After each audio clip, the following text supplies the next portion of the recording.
안녕하십니까. 전기기사 관련도 문제풀이 2과목 전력공학 2008년 3회 문제풀이 시작하겠습니다. 여러분 이제 21번부터 봅니다. 자, 문제를 읽어보면 다음 중 모선 방식의 종류에 속하지 않는 것은 그랬는데, 일단 모선이 뭔지 알아야 되겠죠, 여러분들. 우리 발전소에 가도 모선이 있고 변전소, 서브스테이션에 가도 모선이 있습니다. 이 모선들이 왜 필요한 거냐면, 여러분들 발전소에서 발전한 전력을 변전소에서 변환한 전압을 뭐예요? 송전선로에 또는 변전소에서 디스트리뷰션 라인, 배전선로 또는 트랜스미션 라인, 송전선로에 각각 뭘 해줘야 돼? 분배해서 전력을 전송해줘야 되는데, 이런 전력을 전송하는 어떤 전력을 모으는 점이 있어야 될 거 아니에요? 그 모으는 점을 우리가 모선이라고 합니다. 그 모선의 종류가 뭐가 있느냐면, 첫 번째 단모선 방식이 있습니다. 모선이 하나 있는 방식, 단모선 방식이 있고, 두 번째 복모선이 있고요. 복모선. 자, 그 다음에 세 번째 환상모선이 있습니다. 환상모선. 환상모선 방식이 있고, 네 번째 유닛 방식이 있습니다. 유니트 방식이 있는데, 다른 것들은 잘 사용하지 않고요. 복모선은 상당히 많이 사용을 하고 있습니다. 물론 765나 3사에 가면 환상을 만들어서, 복모선을 가지고 환상을 만들어 사용하는 방식도 있기는 합니다만, 복모선으로 공부하시면 될 것 같고요. 복모선에는 또 종류가 이렇게 나눠집니다. 1CV 방식이 있습니다. 차단기가 하나 있는 방식, 또는 2CV 방식이 있습니다. 2CV 방식, 차단기가 두 개 있는 방식, 또는 차단기를 하나와 2분의 1을 사용하는 1과 2분의 1 CV 방식이 이렇게 있습니다. 우리나라는 대개가 765, 345는 계통이 복모선의 1.5 CV 방식이라고 하죠. 1.5 CV지, 이게 1.5지. 1.5 CV 방식 또는 1과 2분의 1 방식을 사용하고, 154에 가면 단모선 방식을 사용하고 있습니다. 자, 이런 모선 방식의 종류에 속하지 않는 것을 찾으라 그랬으니까 답 몇 번에 있는 거예요? 3중 모선이라는 건 없다 그랬지? 4번. 다음 22번. 자, 22번 보시면, 다음 중 송배전선로에 대한 설명으로 옳지 않은 것을 찾으시오 그랬는데, 자, 1번부터 좀 봅니다. 가번부터 보시면, 송배전선로는 R, L, C, G, 저항 인덕턴스, 콘덕션, 정정량 콘덕션, 누설 콘덕션스라는 4개로 됐다. 맞고요. 나번, 송배전선로는 전압 강화, 수전전력, 송전전력, 손정손실, 안정도 등을 계산하는데 선로정수가 필요하다. 그렇죠. 선로정수가 필요하죠. 다번, 장거리 선로에 대해서 정밀한 계산을 할 경우에 분포정수로 취급한다. 단거리나 중거리는 집중정수하지만 장거리는 부부정수 취급한다. 맞고요. 라번, 송배전선로의 선로정수는 원칙적으로 송전전압, 전류 또는 역률 등에 의해서 영향을 받게 된다가 아니라 받지 않습니다. 송전선로의 특성 임피던스, 그러니까 특성 임피던스는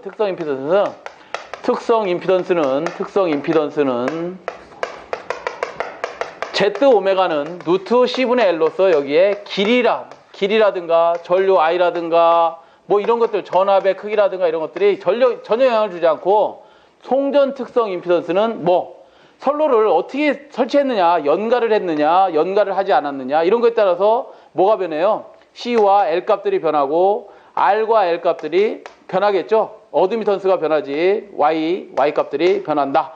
이런 것들이, 선로 정수들이 변하는 것은 뭐 때문에 그렇다? 전선이 굵은 걸 사용했느냐, 얇은 걸 사용했느냐, 전선의 배치를 어떻게 했느냐, 이런 것들이 영향을 주지, 전류의 크기라든가 전압의 크기라든가 이런 것들은 영향을 주지 않더라. 그래서 답이 몇 번에 있어요? 4번에 답이 있다. 아시겠죠? 4번에 답이 있다. 자, 다음에 23번. 자, 23번은 다음 중 원자로 내에 중성자 수를 적당하게 유지하기 위해 사용되는 제어봉의 재료로 알맞는 것은 그랬는데요. 중성자가 뭐 하는 거냐? 원자로에서 중성자가 뭐 하는 거냐? 자, 우라늄을 캐면 우라늄에 전광이 있습니다. 우라늄 1g에 우라늄 238이 예를 들어서 99.3%가 있다면, 우라늄 235가 있습니다. 우라늄 235가 약 0.7%가 있습니다. 물론 토륨이라는 것도 나옵니다. 토륨이 0.01%가 있지만 이거는 미비하니까 없다고 보고, 자, 그러면 뭐하냐? 지금 중성자 얘기하다 말고 갑자기 왜 우라늄 얘기하느냐? 중성자를 예를 들어서 하나 가지고 이 1g에 충돌을 시키면 분열을 하는데요. 그 분열을 하는데 누가 분열을 하냐면 핵분열을 해야지만 우리가 발전이 되는 거지. 우라늄 238은 핵 분열을 하지 않는 쓰레기입니다. 쓰레기고 실제에 사용되는 건 누구? 우라늄 235 0.7g 있는 얘가 중성자에 서로 충돌이 되면 중성자가 이렇게 분열을 합니다.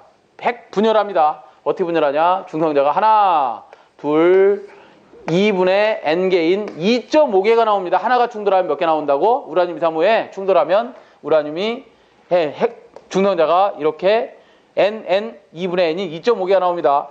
이때의 속도가 전자볼트로서 2메가 전자볼트의 속도를 갖습니다. 근데 이거는 우리나라에서 도저히 제어를 못해서 얘를 뭔가를 이용해서 속도를 떨어뜨려서 사용합니다. 어떻게 속도를 떨어뜨리냐? 0.025 전자볼트로 떨어집니다. 10의 6승 전자볼트였는데 10의 6승도 아니고 그냥 0.025 전자볼트로 떨어뜨린 우리는 열중성자를 가지고 뭐를? 핵분열을 해서 사용합니다. 핵분열. 왜 이거를 사용하는 거야? 속도가 빨라서 얘들은 제어를 못해, 우리나라가. 전 세계적으로 제어를 못하고요. 얘가 속도가 0. 몇 초 정도 지나면 1메가 전자볼트가 되는데 얘를 우리는 고속중성자라고 합니다. 이 고속중성자를 사용하는 데는 있어요. 일본 같은 데는, 독일 같은 데는, 프랑스죠. 프랑스 같은 데는 1메가 전자볼트 고속로도 있습니다만 우리나라는 이걸 제어를 못하기 때문에 0.05 전자볼트까지 떨어뜨려서 핵분열을 이용해서 사용하고 있는데, 핵분열 발전하고 있는데, 여기에 중성자 수가 너무 많아져 버리면, 중성자 수가 너무, 이게 제어가 돼야 되는데 제어가 안 되고, 어디서 제어가 되는 거야? 감속제를 통과해야 됩니다. 감속제라고 해서 물이야 물, 경수. 되게 경수 사용합니다. 이 경수를 통과하고 나면 전자볼트 0.02 전자볼트가 되는데, 그럼에도 불구하고 이게 너무 많이 나온다. 핵분열이 너무 많이 된다 그러면 어떤 현상이 일어나냐면 핵 원자로가 폭발을 해버립니다. 그렇기 때문에 얘들을 먹는 놈이 필요해. 누가 먹어? 제어봉이 먹습니다.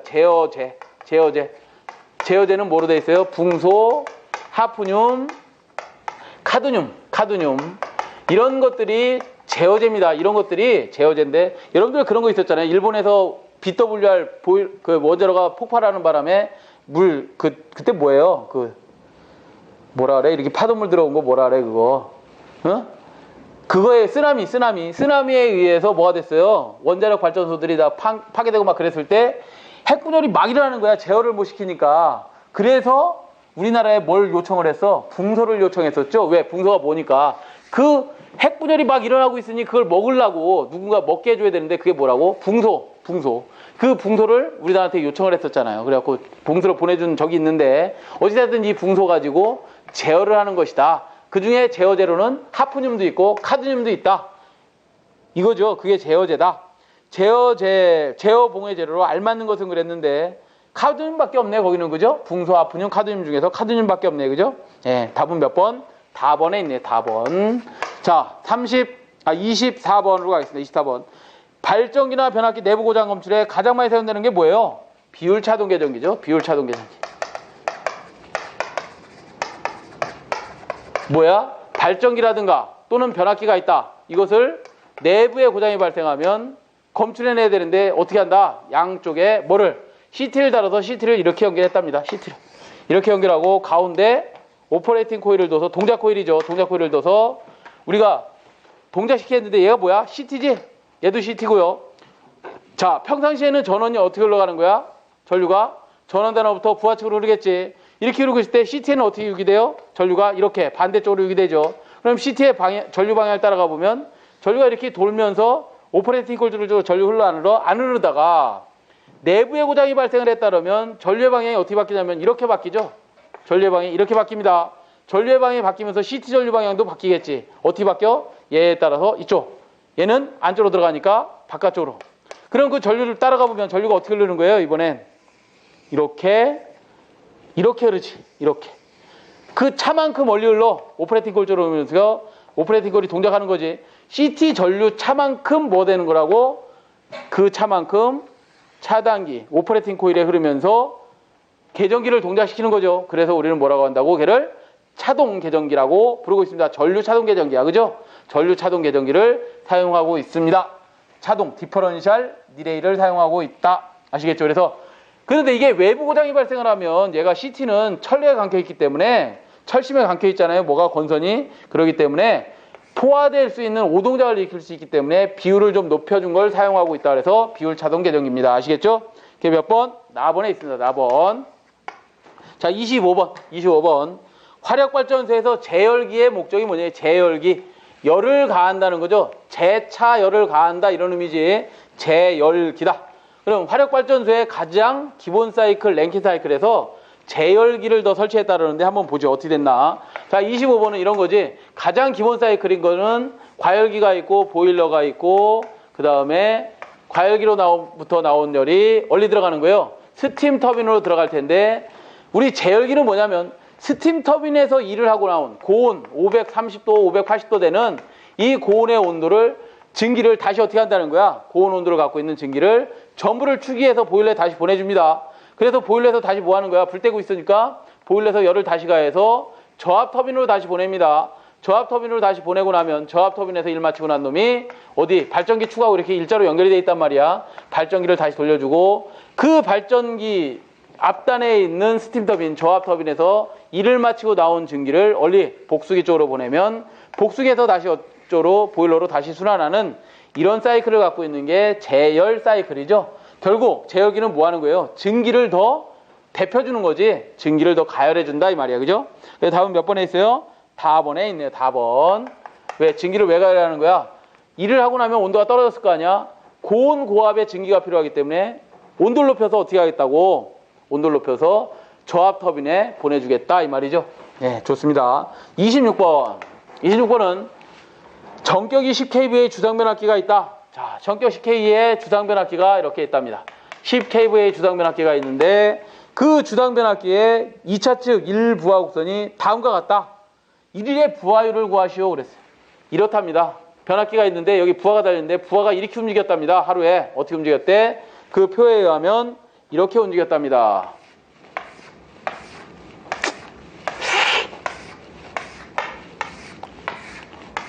여섯 시간 12, 18, 24시간 0시 이렇게 움직였답니다.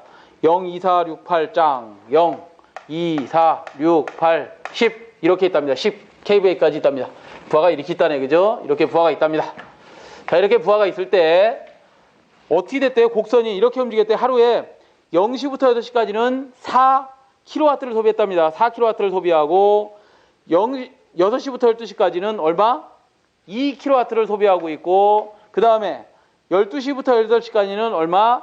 4kW를 소비하고 있고 나머지 18시에서 24시까지는 8kW를 소비하고 있답니다. 8kW 여기네 여기 이렇게 소비하고 있답니다. 어떻게 해요? 일이 이렇게 되고 있답니다. 출력을 이렇게 내고 있는데 이럴 때의 부하율을 구하랍니다. 부하율. 자, 1일의 부하율을 구하라 했어요. 1일의 부하율. 1일의 부하율은 1일의 부하율은 어떻게 구하는 거야? 1일 중에서 최대 전력분의 1일 중에 뭐?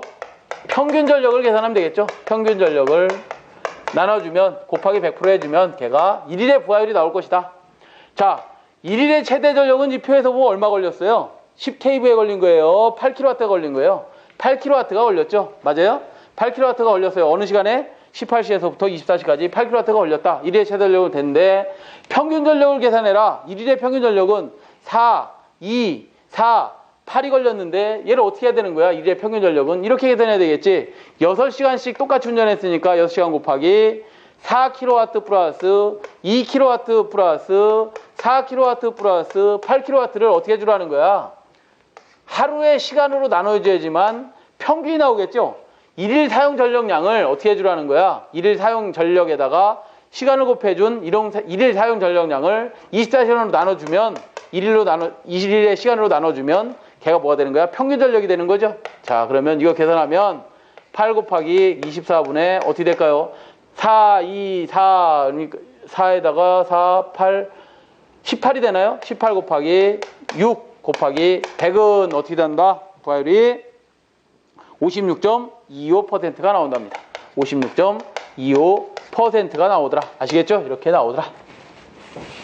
다음 몇 번에 있어요? 다번에 있네요. 다번에. 계산기 잘 누르시고. 자, 그 다음 27번.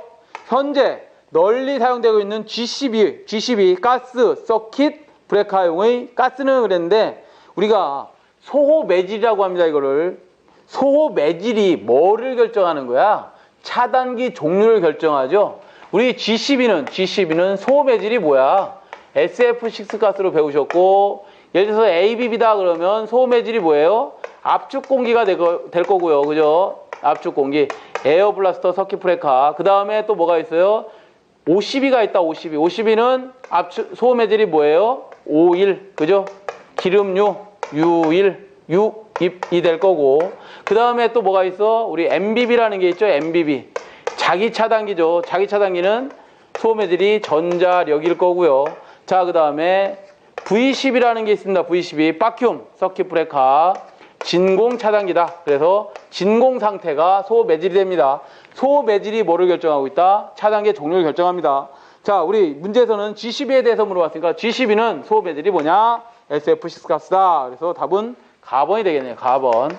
28번은 피레기가 구비할 조건으로 옳지 않은 것을 찾으시오 그랬는데, 자, 구비 조건은 한 번씩들 공부하셨을 거라고 생각하고 풀이도 좀 참고하시고 가번부터 봅니다. 속류 차단 능력이 충분해야죠. 속류가 뭐예요? 속류가 뭐예요? 속류가 뭐야? 피레기가 예를 들어서 어떻게 동작하는 거지? 어떤 이상전압이 큰 전압이 들어오면 걔 뭐 해야 돼? 방전해 줘야 됐지. 방전한 다음 속류는 뭐냐면 상용주파수에 이어서 다시 들어오는 뭐예요? 미소, 작은 전류가 되겠죠. 어떻게 따지면 그 속류를 차단하는 능력이 당연히 커야 된다. 맞고요. 자, 그 다음 나번에 보시면 충격 방전 개시 전압이 높을 것 그랬는데, 피레기는 이렇게 동작해요. 전격 전압선이 있다면 상용주파 방전 개시 전압선이 있고 충격 방전 개시 전압선이 있습니다. 충격 방전 개시 전압, 충격 방전 개시 전압의 파고치입니다. 파고치는 낮은 게 좋은 겁니다. 제한전압이 있는데요. 제한전압도 낮은 게 좋은 것이고요. 상용주파 방전 개시 전압, 상용주파수에서의 방전 개시 전압, 방전 개시 전압의 파고치는 높은 게 좋은 겁니다. 자, 전격 전압선이 이렇게 있는 게 피레기다. 그 위에 뭐가 있어? 빌로 정하고 있는 기본 뭘 보호하려고 피레기 달아놓은 거야? TR의 빌, 베이직 임펄스, 인슐레이션 내별, 기준 충격 절연 강도가 있는 거죠. 그 위에 또 뭐가 있겠어? 10이라든가 있고, 그 위에 또 뭐가 있어? 선로해자가 있는 거죠. 이렇게 B를 정하는 겁니다. 그래서 피레기에 가해지는 제한전압을 기준으로 뭐들을 정하고 있어? TR의 절연 강도, 그 다음에 12의 절연 강도, 그 다음에 또 뭘 정하고 있어요? 선로해자의 절연 강도를 정하고 있더라. 자, 어찌됐든 충격 방전 개시 전압은 높은 게 아니라 낮은 게 좋은 거죠. 그래서 답은 나번이 되겠네. 나번. 자, 29번으로 갑니다. 29번은 선택 접지 계전기, 지락 가운데 가로 열고 지락이 일어났습니다. 지락 계전기의 용도를 옳게 설명한 것은 그랬는데, 선택이 뭐예요?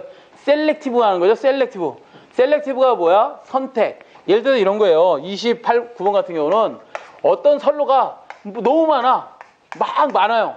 이 많은 중에서 고장이 어디 발생했는지를 도저히 찾아낼 길이 없다. 그러면 여기다 뭐 하라는 거야? CT 달고 여기다가 SGR을 달으라는 거지. 셀렉티브 그라운드 디레일 달으라는 거예요. SGR을 각 선로마다 달아놓으면, 각 선로마다 이렇게 CT를 달아서 쭉 걸어놓으면 어느 상해에서 고장이 발생하는지를 검출하는 게 SGR이죠. 셀렉티브 그라운드 딜레이다. 자, 그런 의미로 가번부터 보시면 단일 회선에서는 필요 없고요. 다번에 보시면 병행 회선의 지락 고장 시 지락 회선의 선택 차단이다. 답은 다번이 될 거고요. 라번도 보시면 병행 회선이 나오니까 접지사고의 지속시간 선택 차단. 지속시간 선택 차단이 아니라 회선을 찾아내는 거야. 회선. 어느 회선에서 지락 고장이 발생했는지 찾아내는 게 SGR이다. 그래서 답은 몇 번? 4번이 될 거고요. 문제 30번. 가공전선의 구비 조건으로 옳지 않은 것은 그랬는데요. 저희는 이렇게 해옵니다. 가공전선의 구비 조건은 여러분들 요즘 많이 쓰죠. 경기도의 비가분해 이렇게 해오시면 되겠네요. 비가분해. 네. 자, 허용전류입니다. 허용전류가 전선에 전류가 많이 흐르는 게 좋은 거지, 그래, 허용 전류는 큰 게 좋은 것이고요. 경제적이어야 되죠. 경제적일 것. 그 다음에 기계적. 강도죠, 강도가 클 것. 자, 그 다음 도전율이죠, 도전율이 어떻게 되고, 전류가 잘 흐르는 성질, 도전율이 커야지, 클 것. N은 빼고요. 비중이죠, 비중은 작을 것. 무게가 덜 나가야 된다, 이 말이죠. 가요성이 풍부할 것. 잘 구부러져야지, 너무 딱딱하면 작업하기 나쁘잖아요, 그죠? 부식성이 클 것. 부식이 잘 되지 말 것. 내구성이 있을 것. 여러분들이 외우는 건 자유지만 어쨌든 방법을 좀 이렇게 하시면 좀 외우기가 좀 좋을 것 같다. 경기도의 비가분해. 좋습니다. 답 몇 번이나 보죠. 옳지 않은 것, 비중이 클 것 그랬네요. 비중은 어떻게 된다 그랬어? 답번에 보시면 비중 어디 갔어? 비중은 작아야지. 무겁지 마라 이 말이야. 전선이 무거우면 안 됩니다. 답 몇 번? 답번이 있죠. 답번. 31번. 중성점 비접지 방식에서 가장 많이 사용되는 변압기의 결선 방식. 비접지다 그러면 뭐야? 당연히 델타겠지. 아시겠죠? 몇 번? 라번. 32번.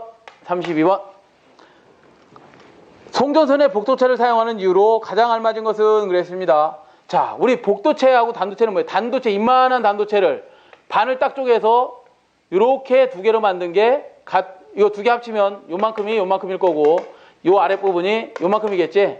좀 너무 얇아요? 요 정도 되는 게 이게 복도체지? 이런 복도체로 하는 이유가 뭐냐요? 왜? 여기서 한번 보자. 가번부터 보면 선로의 진동을 없앤다? 아니고요. 철탑의 하중을 평화한다. 답은 해보니까 있네요. 코로나 방지죠. 코로나 인계전압 이제로는 24.3 M0 M1의 델 D 로그 10을 하는 R분의 D다. 코로나 인계전압을 크게 하려면 개시하는 전압, 코로나가 발생하는 전압을 크게 하려면 어떻게 해야 돼? 두꺼운 전선을 사용해야 되겠지? 또는 굵은 전선을 사용해야 되겠지? 또는 복도체, 다도체를 사용해야 되겠죠? 그렇죠? 복도체를 사용하는 가장 큰 이유가 뭐예요? 코로나 방지예요. 코로나 방지. 몇 번? 다번. 자, 그 다음 33번.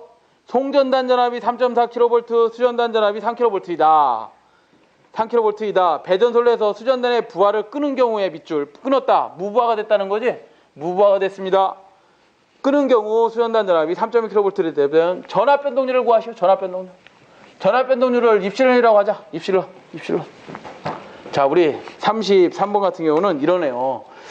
이렇게 송전단이 있습니다. 송전단인데 송전단에 뭐 전원을 쭉 받아서 수전단 변압기가 VR 수전 전압을 받고 있습니다. 이렇게 받고 있는 상태에서 전압을 이 전압 가지고 전부하를 걸 때가 있고 무부하를 사용할 때가 있습니다. 왜? 무부하라는 건 뭐예요? 전원을 끊어버린 무부하가 되는 거잖아. 그죠?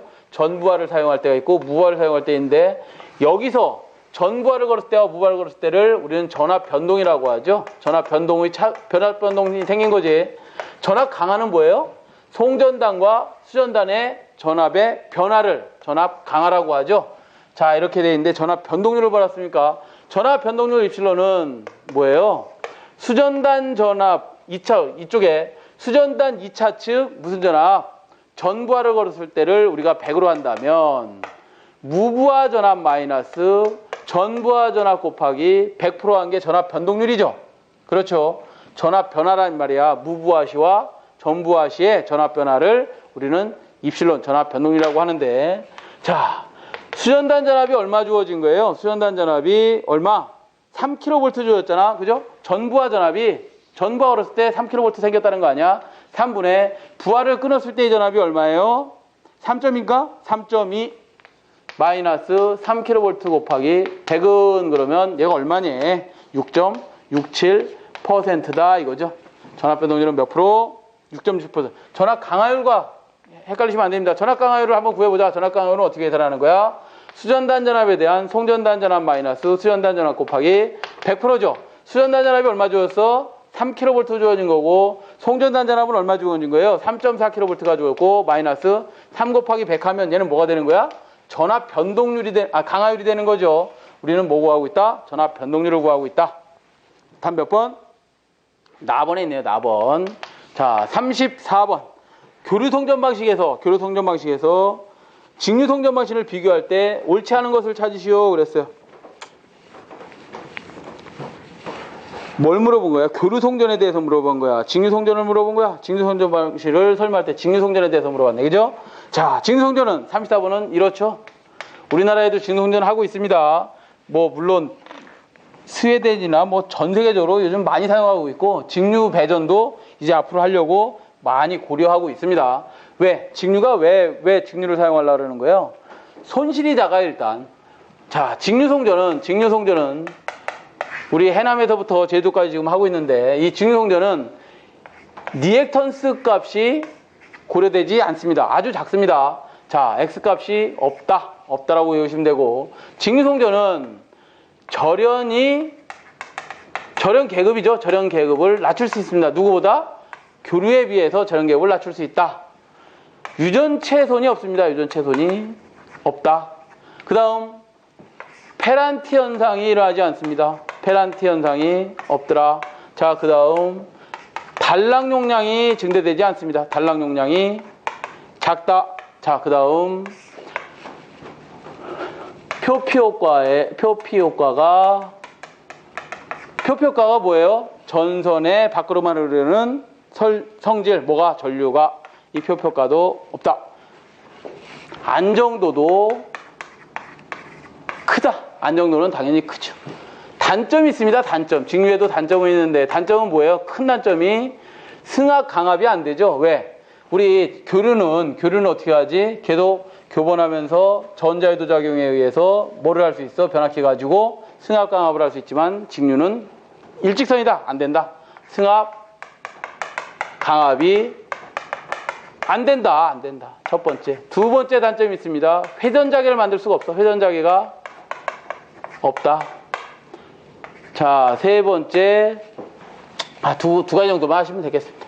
자, 두 가지 정도만 공부하고 가번부터 봅니다. 선로에 리액턴스가 없으므로 안정도가 높다. 맞네요.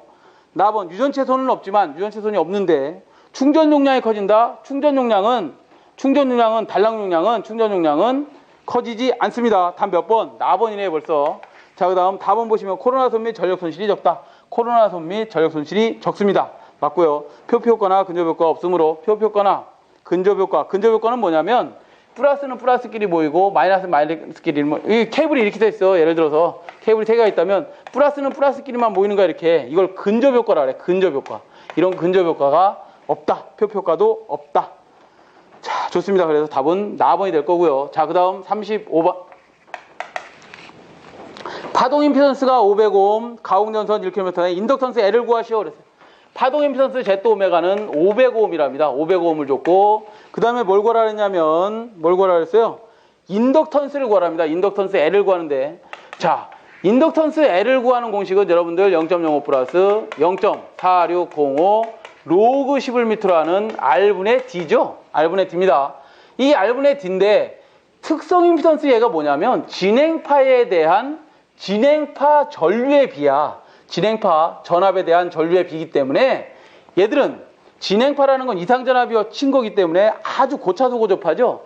고조파라는 것은 고차수 고조파. 예를 들어서 3조파, 5조파 이런 게 아니라 고차수는 뭐야? 700MHz, 1000MHz 이런 것들. 이런 것들은 지금 어떻게 날아다니고 있어요? 우리 눈에 보이진 않지만 허공을 막 날아다니고 있잖아. 이상전압도 특성 임피던스에 의한 진행파 전압 전류의 비도 선로 내부 임피던스로는 침투하지 않고 얼리만 날아다니는 거야. 전선이 있다면 전선 피복으로 이렇게 날아다닌다는 거지. 전선 도체 내부로는 침투하지 않는다 이거죠. 그래서 얘는 무시됩니다.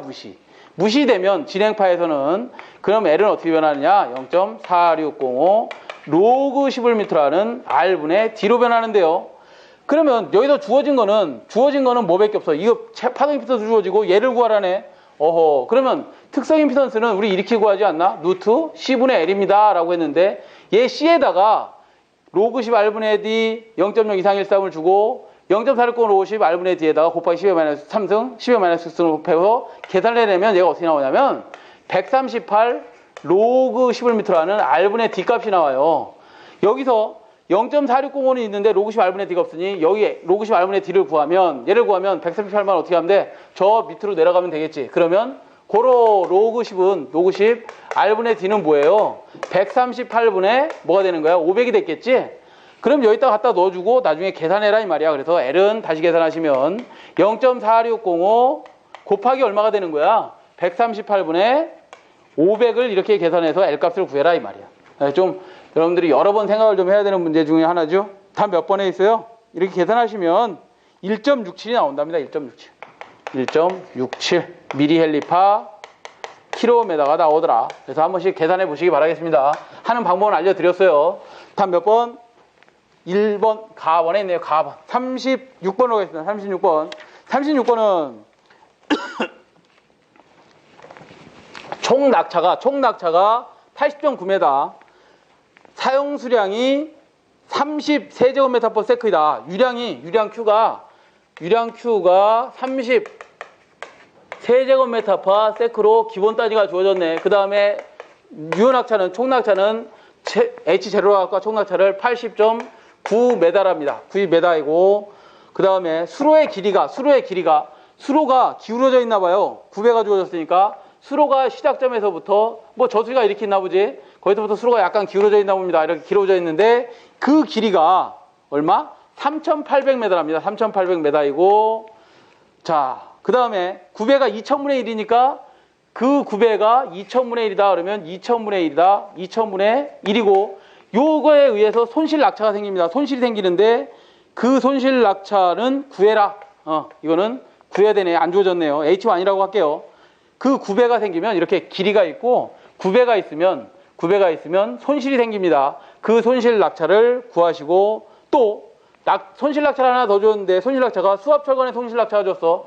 수압철관 내에서 물이 흐르다 말고 손실이 생긴답니다. 뭐야? 물이 좀 걸리고 뭐 마찰손이 생겼겠지. 그 손실이 1m랍니다. 손실 낙차를 H2라고 할게요. 스몰 H2가 1m다. 1m가 생겼다. 이 화력발전소의 출력을 구하시오 그랬어요. 와, 어렵다 그죠? 이 발전소의 출력을 구하시오 그랬어요.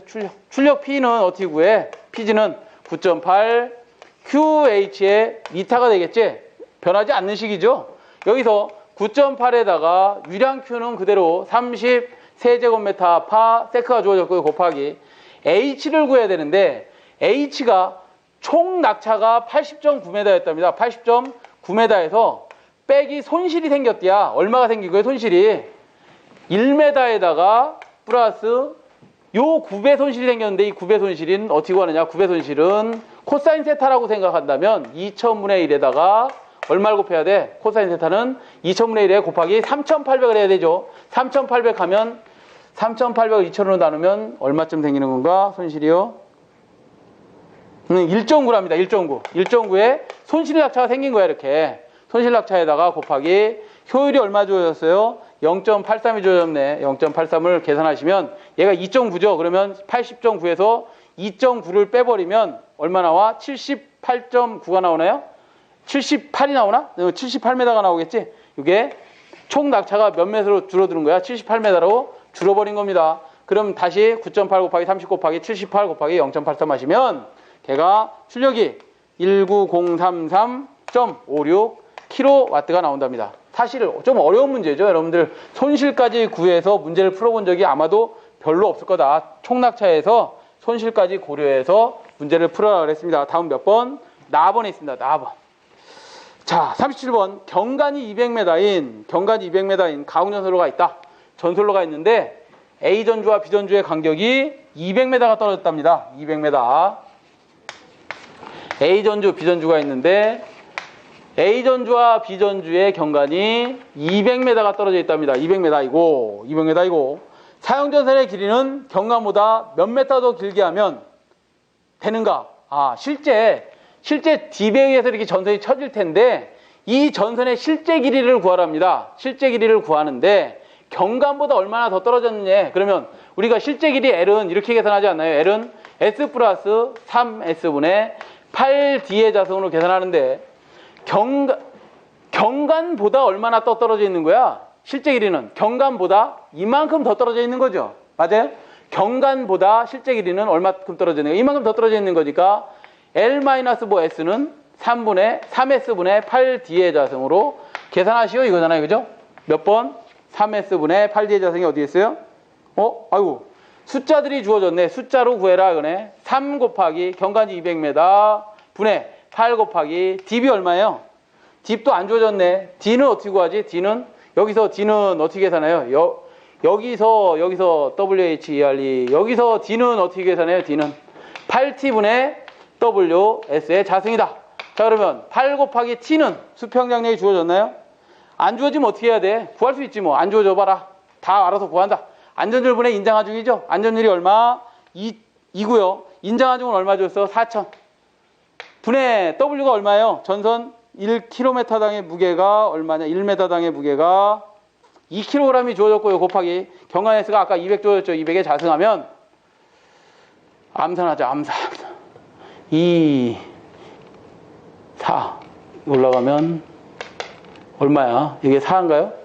이게 4가 되고 4가 되고 4천 4만 4천하고 4만하고 지워주면 10 남나? 10 40을 8로 나누면 얼마인가요? 5인가요? dB 5m. 야, 암산되네. 그죠? dB 5m랍니다. 5의 자승. 이거 계산하면 300 곱하기 200분의 8 곱하기 5의 자승하니까 3분의 1 나온답니다. 3분의 1m가 되네요.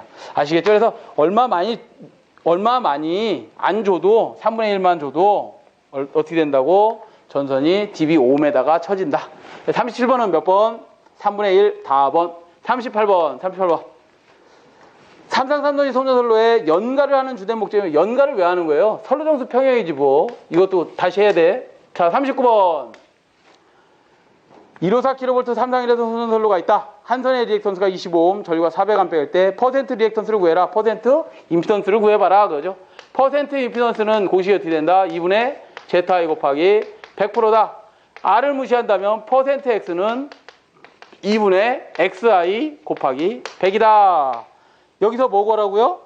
퍼센트 리액턴스 구하라 그랬으니까 전압이 줬는데 얘가 무슨 전압이야? 상전압이죠? 상전압이 줬고 154kV는 선간전압이야? 상전압이야? 선간전압이지 당연히. 왜?